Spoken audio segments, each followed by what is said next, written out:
وَتُزَكِّيهِمْ بِهَا وَصَلِّ عَلَيْهِمْ۔ بہت بڑی سعادت ہے مالدار لوگوں کو حاصل ہوتی ہے، خرچ کرنے والوں کو۔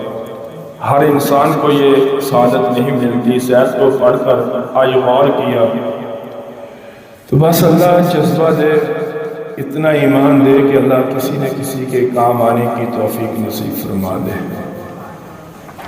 فرمایا کہ نبی ان لوگوں کو کہو کہ کچھ نہ کچھ دے دو اور ان سے لے لو تم، جو یہ تمہیں دیں گے ان کا مال ان کو پاک کر دے گا۔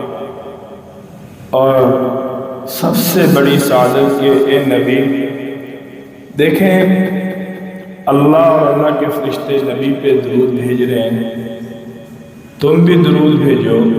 تو اللہ نے فرمایا کہ جو میرے راستے میں مال خرچ کرے گا اے نبی تو اس پر اپنی رحمت کو بھیج، اس کے اوپر دعا کر، اس کے لیے سکون والی دعا کر۔ اور یہ قرآن پاک کی آیت ہے، اِنَّ صَلَاتَكَ سَكَنٌ لَهُمْ، کہ آپ کی رحمت کا بھیجنا، آپ کا درود پڑھنا، آپ کا دعا کرنا، آپ کا استغفار کرنا، یہی مالدار لوگوں کے لیے سکون کا سبب بنے گا اور اس کے علاوہ کچھ بھی نہیں۔ یہ بات آپ یاد رکھیں کہ سکون جو ہے نا